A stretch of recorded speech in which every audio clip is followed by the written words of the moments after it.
If that mare was truly dangerous, Caleb wondered, why was she only fighting the men who tried to control her? The chestnut mare exploded against the end of the rope, hooves tearing dust from the trial ring as another ranch hand stumbled backward. Laughter broke from the fence until Belle kicked the boards hard enough to silence everyone. That animal's ruined. Her owner snapped, reaching toward the rifle resting against a post. Beyond the rail stood an Apache woman Caleb had never seen before. Kaya's warm brown face remained calm beneath the Colorado sun, her dark eyes fixed not on the shouting men, but on Belle's legs. "She is hurting," Kaya said.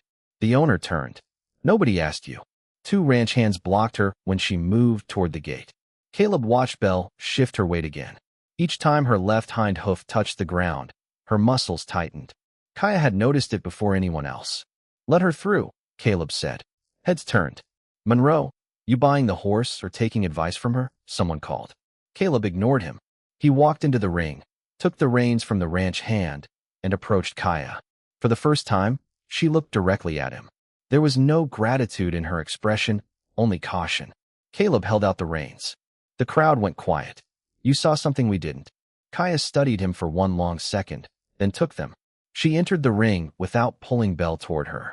Instead, she stopped several feet away and waited. The mare's breathing gradually slowed.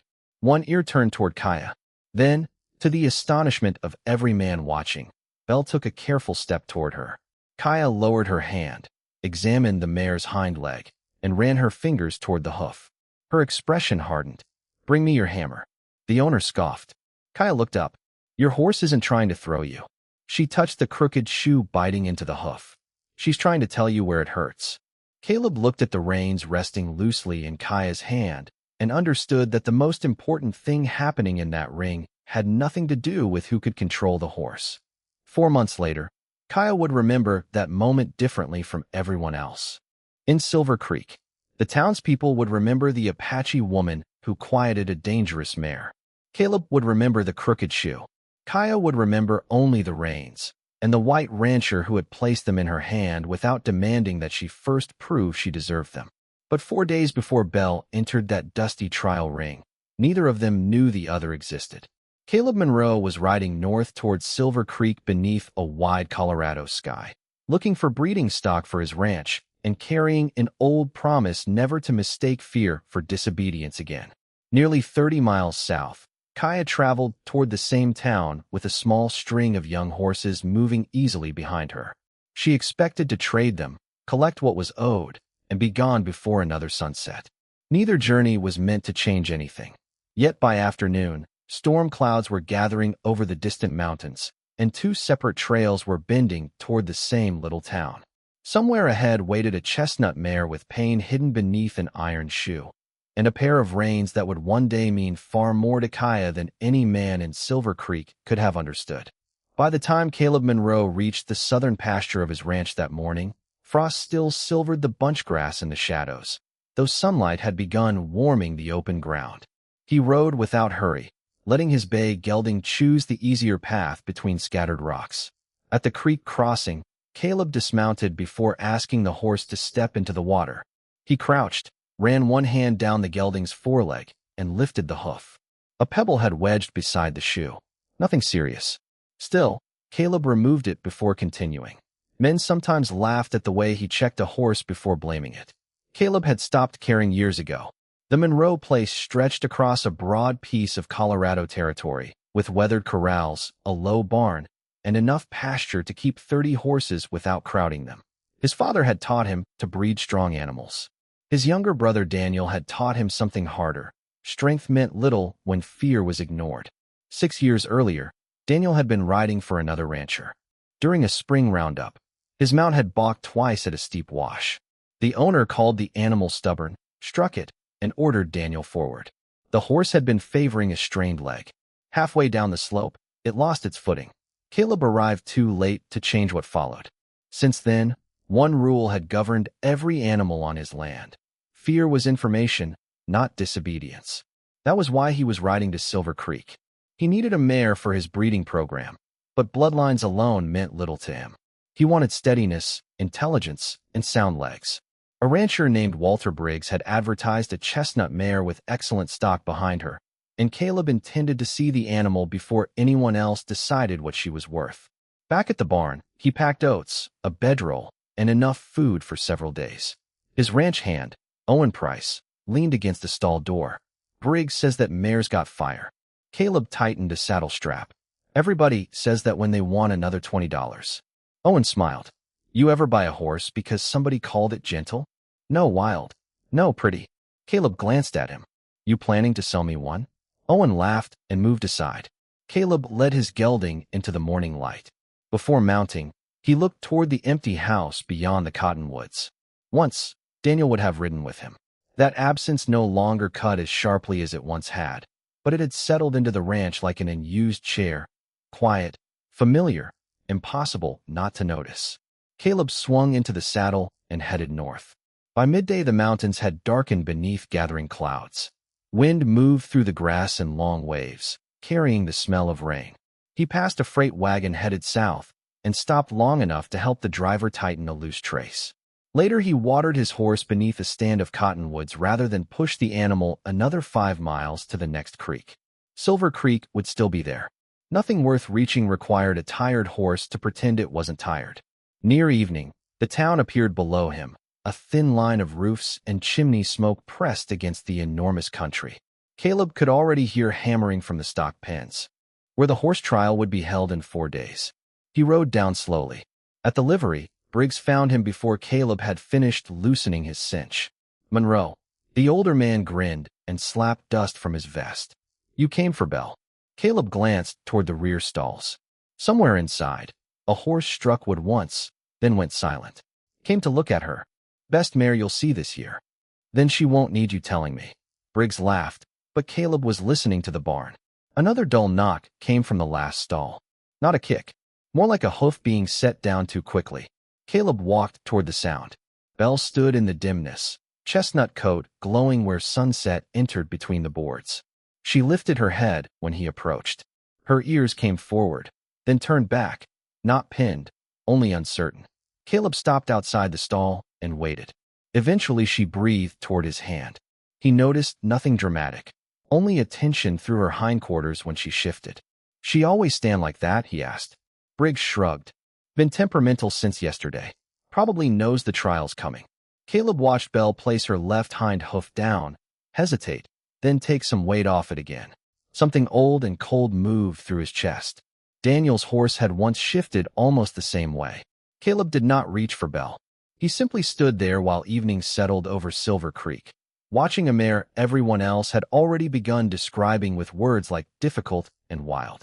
For days later, an Apache woman named Kaya would look at that same leg from across a crowded ring and see what Caleb had not yet found. And when she did, he would have to decide whether the lesson Daniel left him had ever truly been about horses at all. 4 days earlier, Kaya had been riding north with 6 young horses strung loosely behind her, the morning sun warming the red-brown earth beneath their hoofs. She never crowded them. A gray colt drifted too far toward a shallow ravine once, and instead of jerking his lead rope, Kaya angled her mare quietly across his path until he returned to the others on his own. By noon, the mountains ahead had disappeared behind dark clouds. Kaya smelled rain before the first drop touched her cheek. She found shelter beneath a sandstone shelf and waited while the storm crossed the open country in silver curtains. The horses gathered close without being tied. When the rain passed, Kaya checked every hoof before continuing. She reached Silver Creek near sunset the following day. The town was louder than she expected, swollen with ranchers and traders arriving for the horse trial. Wagons crowded the main street. Dust hung beneath the awnings. Men leaned against hitching rails discussing bloodlines, prices, and animals as though every living thing could be measured by what someone would pay for it. Kaya led her horses toward the stock pens behind the livery, where a trader named Silas Ward had agreed to buy 3 of them. Ward inspected the animals carefully, praised their shoulders, their legs, their calm eyes. Then another man standing nearby asked where Kaya had gotten them. Raised them, she said. The stranger laughed. You expect Ward to take an Apache woman's word on valuable stock? Ward's expression changed, not because he believed the accusation, Kaya thought, but because he suddenly remembered who was watching. He lowered the price by nearly half and began asking for papers he had never mentioned before. Kaya listened until he finished. No, Ward blinked. No what? No sale. She gathered the lead ropes. Now hold on. We can work something. Kaya was already turning away. She would rather ride the horses another 100 miles than teach them that a closed gate meant surrender. She found temporary pasture beyond town and spent the next 2 days looking for another buyer. Silver Creek offered plenty of curiosity and very little respect. Children watched her openly. Some adults did the same while pretending not to. Kaya answered neither hostility nor fascination. She had learned long ago that explaining yourself to someone determined not to understand was only another way of handing them your time. On the morning of the trial, she returned to the stock pens after hearing that buyers from farther north had arrived. That was when she saw the chestnut mare. Belle stood inside a narrow holding pen, while 2 men tried to saddle her. The mare's nostrils were wide, her neck damp despite the cool morning, and each time they pushed her forward, she shortened 1 stride behind. Kaya stopped. A ranch hand slapped Belle's flank. The mare lurched sideways. Quit fighting, he muttered. Kaya's gaze dropped immediately to the left hind leg. Belle set the hoof down, shifted away from it, then tried again. Pain, not temper. Kaya moved toward the fence. Check her foot. 1 man glanced over. What? Her left hind foot. Horse is nervous. No, Kaya watched Belle brace herself. She is hurting. Walter Briggs emerged from the pen, already irritated. She was fine last week. Then something changed. Briggs looked Kaya over and gave a humorless smile. I've owned horses longer than you've been alive. Kaya's expression remained still. Then you should know they cannot tell you with words. A few men nearby laughed, though not at Briggs's expense alone. He flushed. Stay away from my mare. Kaya could have walked away. Belle belonged to him. His pride was not Kaya's responsibility. Then one of the handlers pulled sharply on the reins. Belle stumbled, recovered, and for one brief instant Kaya saw terror replace resistance in the animal's eyes. She stepped toward the gate. 2 ranch hands moved in front of her. You heard him. Kaya stopped. She did not push through them. She did not raise her voice. She simply watched as Belle was led toward the trial ring. Around her, men were already calling the mare difficult, hot-blooded, maybe dangerous. Kaya knew how quickly a frightened animal could be condemned once enough people agreed on the wrong story. She followed at a distance. By midday, Belle had thrown 1 rider and nearly unseated another. Each attempt made her more desperate. Dust coated her chestnut coat. Foam gathered beneath the bit. Kaya stood beyond the rail, her dark eyes following the rhythm of those hind legs. Nobody asked what she saw. Nobody wanted to. Then Belle reared beneath the 3rd rider, came down hard, and sent him rolling through the dirt. The crowd erupted. Walter Briggs reached toward a rifle leaning against a fence post. Kaya moved before she had decided to. She is hurting. The laughter died around her. Briggs turned with anger already rising in his face. And several yards away, a tall white rancher Kaya had never met stopped looking at the frightened mare and looked directly at her. Caleb held Kaya's gaze for only a moment before looking back at Belle. The mare stood trembling in the center of the ring, sweat darkening her chestnut coat, her left hind leg resting whenever she could steal a second from the men surrounding her. Walter Briggs pulled the rifle free from the fence. Enough. I won't have her killing somebody. Then stop giving her reasons to fight, Kaya said. Briggs turned sharply. Stay out of this. 2 ranch hands stepped toward her, but Caleb entered the ring before either could touch her. He did not approach Belle. He stopped several yards away and watched the mare shift her weight. There it was again, the hesitation he had noticed in the stall 4 nights earlier. Daniel's memory moved through him like a cold wind. Briggs, Caleb said quietly, put the rifle down. You saw what she did. I saw 3 men climb onto a horse nobody bothered to listen to. Briggs stared at him. You taking her side? Caleb looked toward Kaya. She was not asking for his help. That mattered. She stood beyond the rail with her shoulders straight, her warm brown face unreadable beneath the hard afternoon light. Her attention remained on Belle. Caleb walked to the nearest handler and held out his hand. Reins. The man hesitated. What are you doing? Taking the reins. He surrendered them. Caleb crossed to the gate. For a heartbeat, Kaya seemed to expect him to enter the ring himself. Instead, he extended the leather toward her. A murmur traveled through the crowd. Monroe. someone called. You really trusting her with Briggs's mare? Caleb did not look away from Kaya. I trust what I saw. She studied his face as if searching for the condition hidden behind the words. There wasn't one. You saw something we didn't, he said. Kaya took the reins. She entered slowly, leaving the leather loose between her fingers. Belle lifted her head. Kaya stopped. No command. No tug. Dust drifted around her boots. While the crowd waited for something dramatic. Nothing happened. That was the point. Belle's breathing softened by degrees. Her ears moved forward. Kaya turned slightly instead of facing her squarely, giving the mare space to choose. After nearly a minute, Belle stepped toward her. Then another step. Kaya touched the mare's neck and waited again before lowering one hand along the hind leg. Belle flinched. Kaya stopped immediately. When the mare settled, she continued to the hoof. Hammer, she said. Nobody moved. Caleb took one from a farrier's box beside the fence and carried it to her. He placed it on the ground rather than crowd Belle by handing it directly across her body. Kaya noticed. She lifted the hoof carefully and tapped at the shoe until one edge became visible beneath the packed dirt. Here, Caleb crouched several feet away. One nail had been driven at a bad angle, and the shoe itself sat slightly twisted. The surrounding tissue was tender and swollen. Briggs's face changed. Farrier shot her 3 days ago, and she began fighting yesterday, Caleb said. Kaya glanced at him. He had remembered. Briggs stepped closer. Belle immediately jerked her leg. Back, Kaya said. Briggs bristled. She's my horse. Kaya lowered Belle's hoof gently. Then give her room. Caleb expected an argument. Instead, Briggs looked at the watching crowd and stepped back. Kaya worked patiently until the crooked shoe came free. When Belle finally placed the bare hoof on the dirt, she tested it once, then again. The tension along her flank eased. No miracle. No instant cure. Only relief.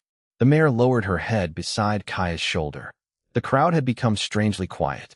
Men who had laughed minutes earlier now found reasons to examine the ground. Kaya stroked Belle once between the eyes and walked toward the gate. She held the reins out to Caleb. She needs rest. No rider until the tenderness is gone. Caleb looked at the leather in her hand, but did not take it. Keep them. Kaya's eyes narrowed slightly. She isn't mine. Not yet. Behind them, Briggs gave a short, incredulous laugh. Caleb turned toward him. You wanted 200 for her this morning. Before she went. Crazy. She didn't go crazy. Caleb reached into his coat. 200. Briggs stared at him, then at Belle standing quietly beside Kaya. Pride fought with money for several seconds. Money won. Done. Caleb counted the bills into his hand. Then he looked at Kaya again. She was still holding Belle's reins. Now she's yours, Kaya said. She trusts you. Caleb answered. No. She trusts you. Something shifted behind Kaya's guarded expression. Not softness. Not yet. Perhaps only surprise that he meant exactly what he said. Caleb opened the gate wider. My ranch is about 12 miles south of here. She'll need somewhere quiet until that hoof heals. Kaya looked toward Belle, then toward the road beyond Silver Creek. She had 6 horses of her own waiting outside town and no reason to follow a stranger anywhere. Caleb seemed to understand before she spoke. Your choice, he said. Then he stepped away, leaving both the gate and the decision entirely open. Kaya looked down at the reins lying loose across her palm. All her life, men had used reins to decide where something else was allowed to go. This was the first time a man had placed them in her hand and walked away. Kaya remained beside Belle after Caleb walked away. The mare lowered her head, breathing softly against Kaya's sleeve, while the noise of Silver Creek slowly returned around them. Men resumed bargaining. Harness chains rattled. Somewhere near the livery, a hammer struck an anvil. Yet Kaya kept looking toward the open gate through which Caleb had disappeared. He had bought the horse, handed her the reins, and asked for nothing. That made less sense to her than suspicion would have. An hour later, Caleb was tightening his gelding's cinch when he heard hoofbeats behind him. He turned. Kaya approached leading Belle, with her 6 young horses trailing loosely behind. Your ranch is 12 miles south? She asked. About that. Belle should walk slowly. Caleb nodded. Then we'll walk slowly. He did not mention the extra horses. He did not ask whether Kaya intended to stay one night or several. He simply shortened his gelding's reins and started south at Belle's pace. The afternoon softened as they left. Town behind. Long grass moved beneath a steady wind, and sunlight broke through the clouds in wide golden bands. Belle favored the bare hoof, but no longer fought every step. Kaya watched her closely. Caleb watched Kaya only when he thought she would not notice. She noticed. Near a creek, Caleb stopped without explanation and dismounted. He let his gelding drink, then checked Belle's hoof from a distance. Swelling's still there. It will be tomorrow too. I know. Kaya looked at him. Most men ask questions after they have already decided the answer. Caleb loosened his hat against the wind. Sounds tiring. Something almost resembling amusement passed across her face. At the ranch, Owen Price emerged from the barn and stared at the unexpected procession. His eyes moved from Belle to Kaya and then to Caleb. You bought 7 horses? 1. Caleb dismounted. The other 6 know where they belong. Kaya heard the distinction. Caleb opened the nearest corral, but she shook her head. Belle needs the smaller pen. Less reason to move. He opened that one instead. No argument. No explanation about how his own ranch worked. Kaya led Belle inside and removed the halter.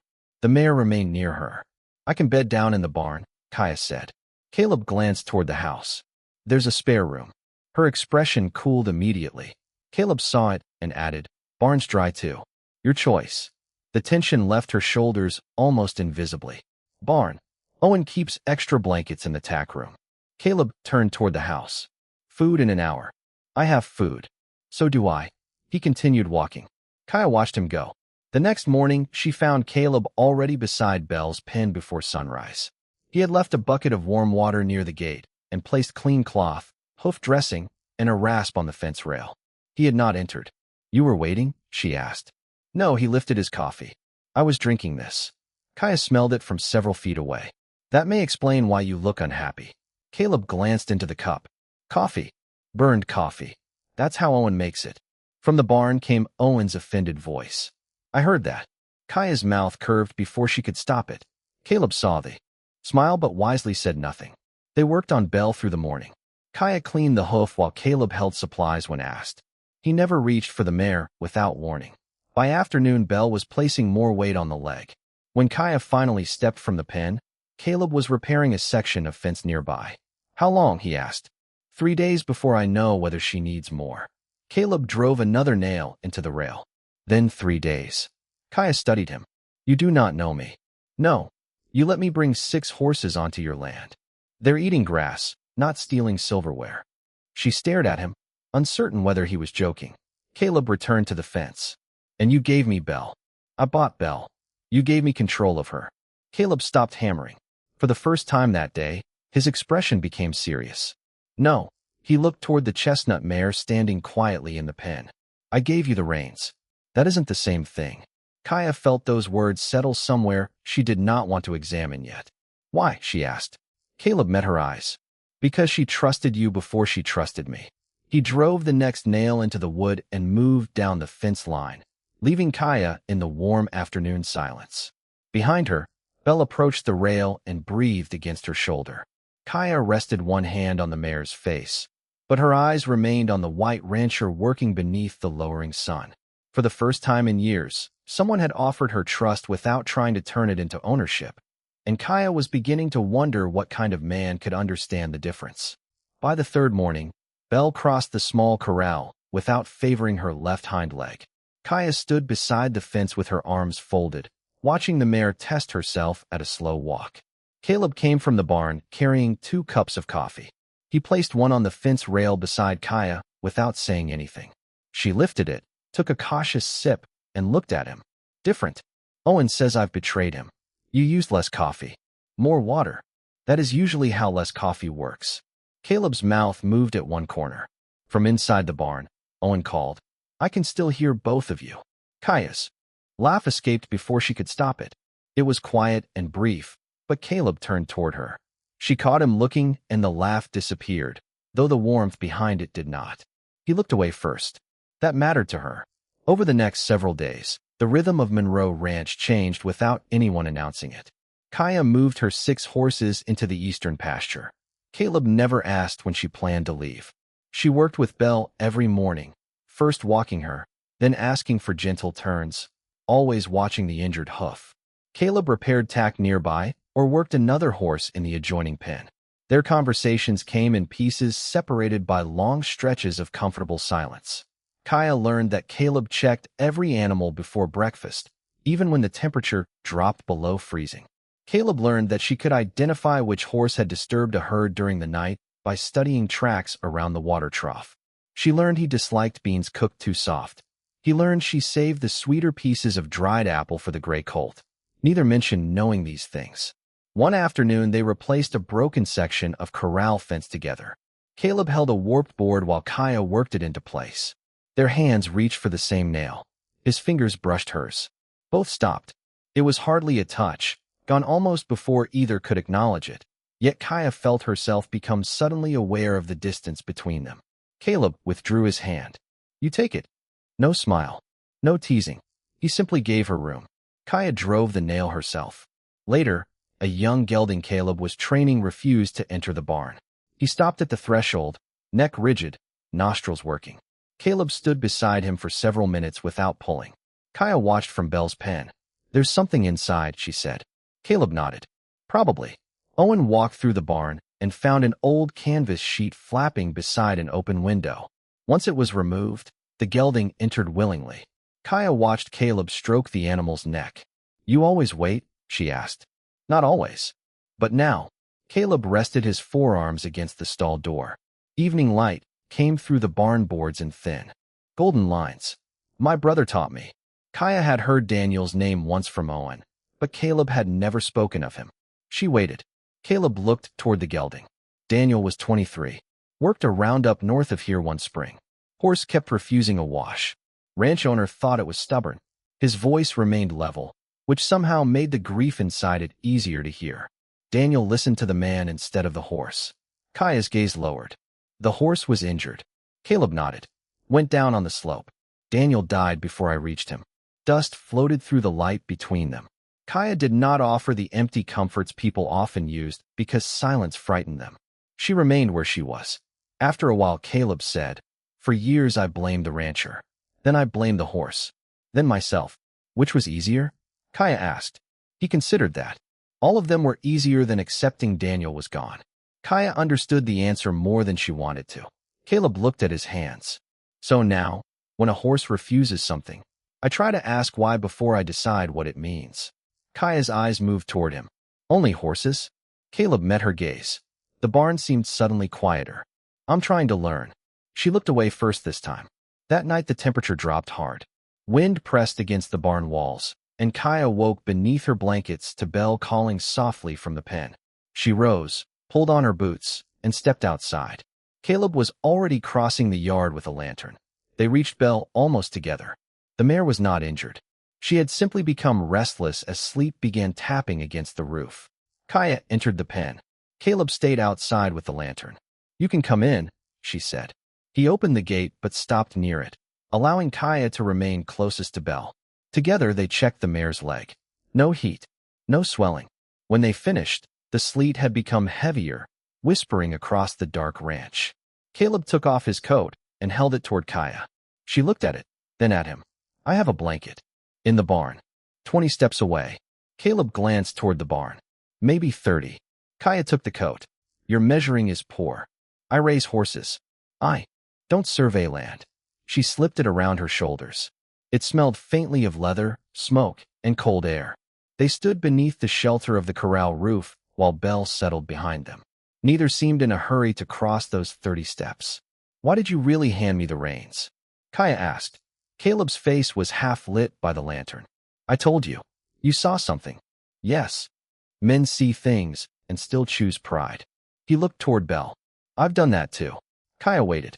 "That day," he continued, "everybody in that ring wanted to prove they could control her. You were the only person asking what she needed." He glanced at Kaya. That seemed more useful than being right. The answer left her strangely defenseless. She tightened his coat around herself. "You lost your brother because someone needed to be right." "Maybe." Caleb's eyes returned to the dark pasture. "Or because nobody stopped long enough to listen." The wind eased near midnight. Kaya handed back his coat before returning to the barn. Caleb accepted it without letting his fingers linger against hers. The following morning, she found her coffee waiting on the fence rail again. This time, she drank half before Caleb arrived. He looked at the cup. Still terrible? Kaya considered him over the rim. Less terrible. High praise. She almost smiled. Beyond them, Belle moved easily through the pale morning sunlight, the old pain disappearing from her stride. Kaya should have been thinking about leaving. Her horses were rested. Belle was healing. Nothing held her at Monroe Ranch. That realization came with another, quieter and far more unsettling. Caleb had never once asked her to stay, and somehow that was becoming the reason she wanted to. The next evening, Kaya sat on the corral rail while sunset burned copper along the western mountains. Belle grazed nearby, moving almost normally now. Caleb worked several yards away, rubbing oil into a cracked bridle. The silence between them had become familiar enough that neither felt responsible for filling it. I was supposed to marry once, Kaya said. Caleb's hand stopped for only a second before continuing. A man named Nantan. She watched Belle instead. Of him. He was respected. Strong. My family believed I would have a good life. Caleb waited. He was not cruel, Kaya continued. That made it harder to explain why I said no. Wind lifted a strand of her black hair across her cheek. He chose where we would live, which horse I would ride, which journeys were necessary for me, and which were not. He spoke about our future as though I had already agreed to every part of it. Caleb set the bridle across his knee. Did you tell him? Many times. Did he listen? Kaya gave a small, humorless smile. He heard me. Caleb understood the difference. Somewhere beyond the pasture, a meadowlark called once before the evening swallowed the sound. Everyone said he wanted to protect me, Kaya said. Perhaps he did. But a cage does not become open because the person who built it means well. Caleb looked down at the leather in his hands. He could have told her she had been right. He could have told her what she deserved. Instead he asked, "Did you keep your horse?" Kaya turned toward him. "What?" "The one he wanted to choose for you." For several seconds, she simply stared. Then a real smile appeared, slow and unexpectedly warm. "Yes." Caleb nodded as if this were the most important part of the story. "Good." Kaya laughed softly. "That is all you have to say? Seems like you already said the rest." The last sunlight caught his face, and something inside her shifted with uncomfortable gentleness. He had listened without trying to rescue her from a past she had already survived. Later, as darkness settled across the ranch, hoofbeats sounded from the southern road. Kaya rose from the rail before Caleb did. 3 riders emerged from the dusk. The man in front sat tall on a dark horse, familiar even before the fading light revealed his face. Caleb glanced toward Kaya. He saw her shoulders become still. "Someone you know?" She watched the rider approach the open gate. "Yes." Nantan reined in without taking his eyes from her. For the first time since arriving at Monroe Ranch, Kaya looked not trapped, but divided between 2 roads that had once seemed impossible to travel at the same time. Nantan dismounted without hurry. The 2 riders behind him remained near the gate while the last light faded over the pasture. Caleb set the bridle aside and rose, but he did not step between them. This was Kaya's ground to cross. Nantan spoke to her quietly in Apache, his voice carrying no anger. Kaya listened without interrupting. When he finished, she looked toward the southern horizon. "My mother's sister is ill," she told Caleb. "My family wants me home." Caleb nodded. "Then you should go if you want to." Nantan's eyes moved toward him, measuring the white rancher who offered neither challenge nor claim. "There is more," Kaya said. Nantan had brought word that she could return without old disagreements being spoken of again. The offer sounded generous until Caleb saw the stillness in Kaya's face. Returning meant more than visiting family. It meant stepping back into a life whose shape had already been decided for her. "You don't owe me an explanation," Caleb said. Kaya looked almost irritated. "You never asked for one. Would it change what you choose?" She had no answer. Before sunrise the next morning, Caleb packed dried meat, coffee, and oats into saddlebags. Kaya found him tightening the girth on her mare. Her 6 horses waited in the eastern pasture. "What are you doing?" "Saving you time." "You think I am leaving?" Caleb paused. "Your family needs you." "That is not what I asked." He met her eyes. "I think you should decide where you need to be without wondering whether I'll make it harder." The words hurt in a place Kaya had not expected. Part of her wanted him to ask her to stay. Another part knew that if he did, something precious between them would change. Caleb led her mare toward the gate. "Belle?" Kaya asked. "I'll keep checking the hoof. Not too much dressing. I remember. And no riding her for another week." "Kaya." She looked at him. I remember. A faint smile touched her mouth and disappeared. Nantan waited farther down the road. Caleb handed Kaya the reins. Again, the gesture was so familiar now that neither needed to speak about it. Their fingers touched briefly against the worn leather. This time Caleb did not pull away immediately, but neither did he hold on. Kaya closed her hand around the reins, and he released them. Will you come back? He asked at last. She studied him. Would you ask me to? Caleb looked toward the open country beyond the gate. No. Pain flickered across her face before he continued. Because if you come back, I want to know it was your road that brought you. Kaya lowered her eyes. For a long moment, the only sound was Belle moving inside the corral behind them. Then Kaya mounted. She rode through the gate without looking back until she reached Nantan. There she turned once. Caleb still stood beside the fence, hat in one hand, making no gesture for her to return. The ranch behind him seemed strangely empty already. Kaya faced south and rode on. Caleb watched until the riders vanished into the morning haze. Then he went back to work because there was nothing else to do. Days became weeks. Belle healed completely. Kaya's 6 young horses remained at Monroe Ranch because she had chosen to leave them there, and Caleb cared for them without treating their presence as a promise. One evening, nearly 3 weeks after Kaya left, Owen returned from Silver Creek with supplies and news of a large seasonal horse gathering north of town. Buyers were coming from Denver and settlements farther east. Caleb had 2 geldings ready for sale. He agreed to go.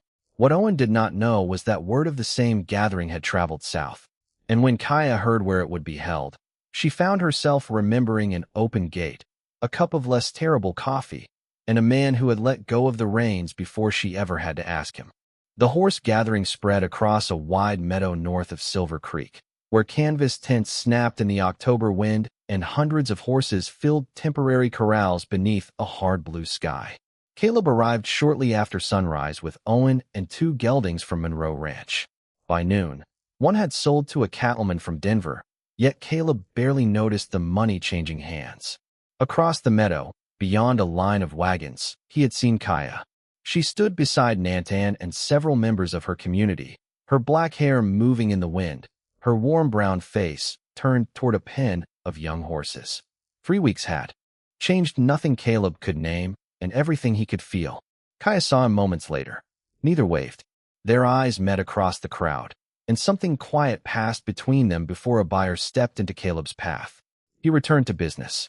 Kaya did the same. That distance lasted until mid-afternoon, when shouting rose from the mainsail ring. A powerful black stallion had been brought inside by a breeder named Everett Sloan, a wealthy man from farther east who seemed more interested in displaying the animal than understanding it.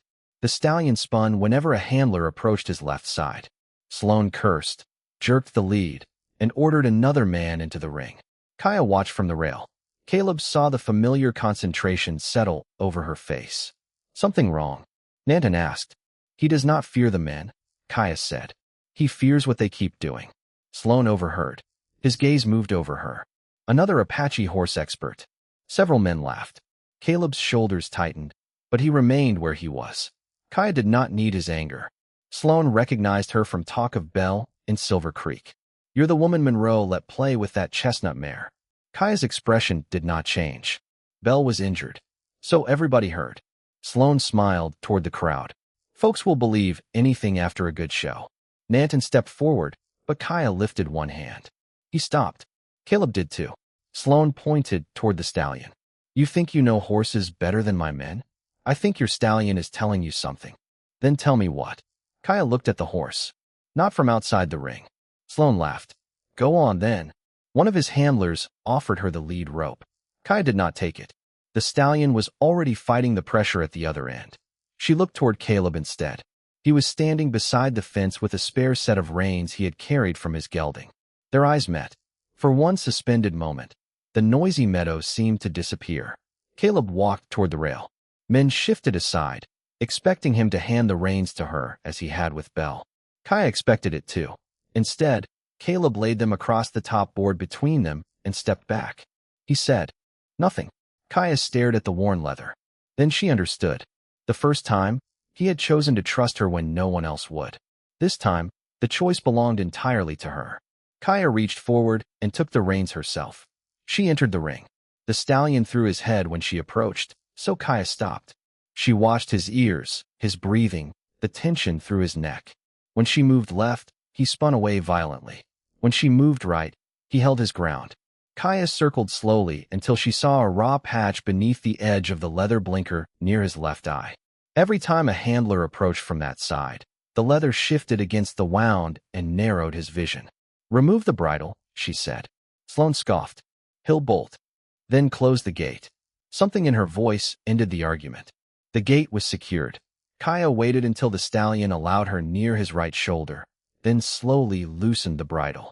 The instant the leather came away, the horse shook his head hard. Kaya stepped back. No one grabbed him. No one shouted. The stallion crossed the ring, circled once, then stopped. His left eye was swollen where the leather had rubbed it raw. The crowd quieted. Kaya stood several yards away and waited. After a long minute, the stallion turned toward her. He walked 3 steps, then 5. Finally, he stopped near enough to breathe against her hand. Sloane's smile vanished. "My tack man fitted that bridle." "Then your tack man was wrong," Kaya said. A few men laughed, but Kaya did not. She returned the stallion to Sloane without humiliation or triumph. When she left the ring, Caleb was waiting beside the fence. Nanton stood farther back. Kaya placed the reins on the rail between herself and Caleb. "You did not hand them to me. You didn't need me to." She studied him. "I did not need you the first time." Caleb nodded. "I know." That answer struck deeper than praise would have. Before she could respond, Sloane approached. Pride had been bruised, but commerce had already begun repairing it. "Monroe, I've heard about your ranch. I could use a horse master who knows when to let someone else do the difficult work." Caleb's face remained neutral. Sloane named a salary nearly twice what Monroe Ranch earned in a good season. Then he glanced at Kaya. "She could come along too. Seems useful." Caleb's expression changed. "Her name is Kaya." Sloane shrugged. "Fine. Kaya can come along. You'd have to ask her." "I'm asking you." "Then the answer is no." Sloane frowned. "To the job?" "To speaking for her." Caleb looked at Kaya rather than Sloane. "The job is no too." Sloane muttered something and walked away. Kaya remained motionless. Nanton approached quietly. "Your aunt is stronger," he told her. "Your family knows you came here." Kaya looked at him. There was no accusation in his face now. Perhaps during the weeks at home, he too had finally understood something he had once refused to hear. "They asked whether you would return with us after the gathering," he said. Caleb lowered his gaze and stepped away, giving her privacy even now. Kaya watched him go toward his horses.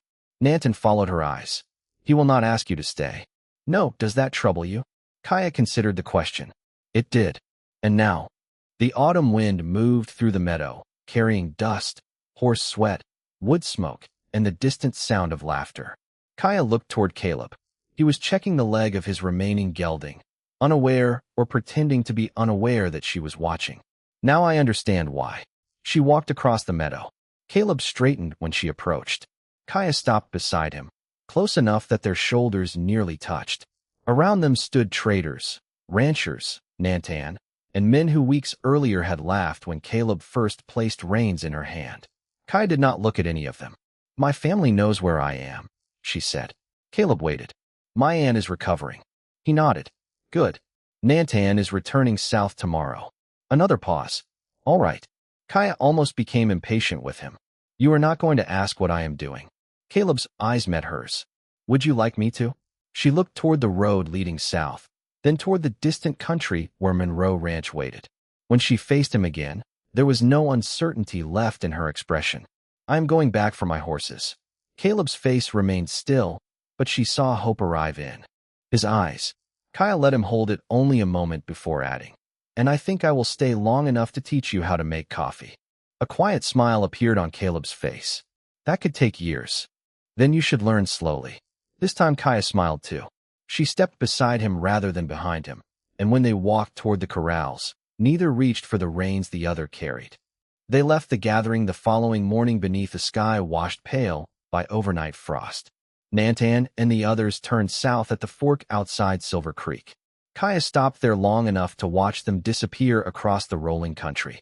Before leaving, Nantan had clasped her forearm and said only, "Go where your life is yours." It was the first blessing he had ever given her without deciding what should follow it.